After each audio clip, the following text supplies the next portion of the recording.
103. Bab 103. Maria datang pernikahan Bunga dan Bram. Ia harus memastikan kalau Bram dan Bunga benar-benar menikah. Maria menatap Bam-Bam, ada kesedihan di matanya. Tapi itu tidak masalah bagi Maria karena ia akan menyembuhkan luka di hati Bam-Bam segera.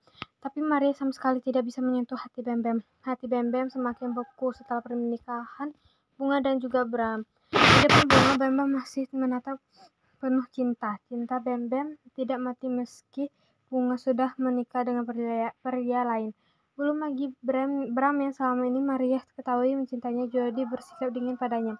Pria yang awalnya mencintai harus tetap mencintainya dan itu tantangan bagi Maria untuk membuat Bram kembali mencintainya. Hal itu membuat Maria membenci Bunga dan ia akan membuat Bunga hidup dalam bayang-bayang darinya. Maria mendekati Bram dengan penuh cinta sehingga kembali membuat hati Bram meleleh. Mereka akhirnya menikah tanpa sepengetahuan Bunga, tapi Bunga mengetahui itu beberapa bulan setelah mereka menikah.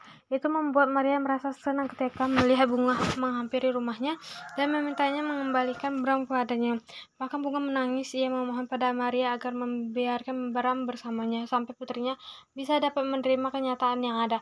Tapi Maria tidak mau, bahkan Bram juga sama. Bam-Bam datang lalu menghajar habis-habisan Bram hingga pria itu babak belur. Bunga memarahi Bam-Bam karena telah memukuli Bram. Ia marah karena ia tidak mau putrinya menjadi yatim. Kau akan menyesal seumur hidupmu karena telah menyia-nyiakan Bunga. Kau akan menangis karenanya. Pegang kata-kataku. Jika itu tidak terjadi, maka potong kedua telingaku, ujar Bam-Bam keluar menyusul Bunga. Kata-kata Bam-Bam terus mengingat di telinganya. Hal itu tanpa sadar membuat Bram pulang ke rumah dan menemui putri kecilnya. Maria sangat kesal. Ia mencari cara lain dan ia merasa senang ketika mengetahui jika dirinya mengandung. Tapi selama ia mengandung, Bram tidak pernah mengunjunginya. Maria frustasi lalu sering minum. Maria sering pendarahan, oleh karena itu Bram sering mengunjunginya dan Maria bersyukur karena itu. Setidaknya Bram selalu di sisinya dan tidak di sisi Bunga. Bam-Bam selalu rutin datang ke rumah Maria untuk memeriksa keadaan Maria, tapi Bam-Bam selalu menatapnya dingin. Kenapa kau tidak bisa mencintaiku barang sedikit saja? Tanya Maria. Karena kau memang tidak pantas dicintai.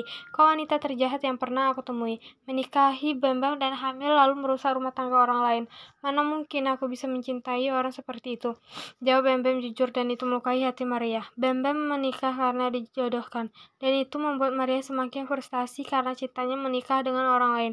Maria jadi membenci bayinya yang belum lahir karena telah menghalangi untuk bersama Bam-Bam. Coba dia tidak hamil, ia akan meminta ayahnya untuk menjodohkan dirinya dan Bam-Bam.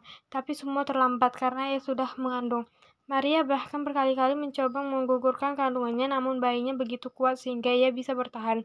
Maria juga sering minum karena hidup yang ia jalani tidak pernah sesuai dengan rencananya. Sampai ketika putrinya lahir dan meninggal dunia, Maria baru menyadari jika ia kehilangan putrinya, maka ia juga kehilangan Bram yang pria yang mencintainya.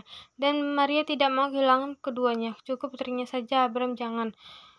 Tapi Bram tetap memilih Bunga, bukan dirinya. Maria menjadi seolah-olah orang yang tersakiti dan semua orang yang melihat itu, tapi mereka tidak tahu siapa sebenarnya korban di sini. Bunga sama sekali tidak menunjukkan dirinya korban karena ia tidak mau menjadi korban. Biarlah ia dicap jahat karena memang Bunga tidak peduli dengan pemikiran orang lain tentangnya. Jangan lupa like, komen, dan share ke teman-teman kalian ya.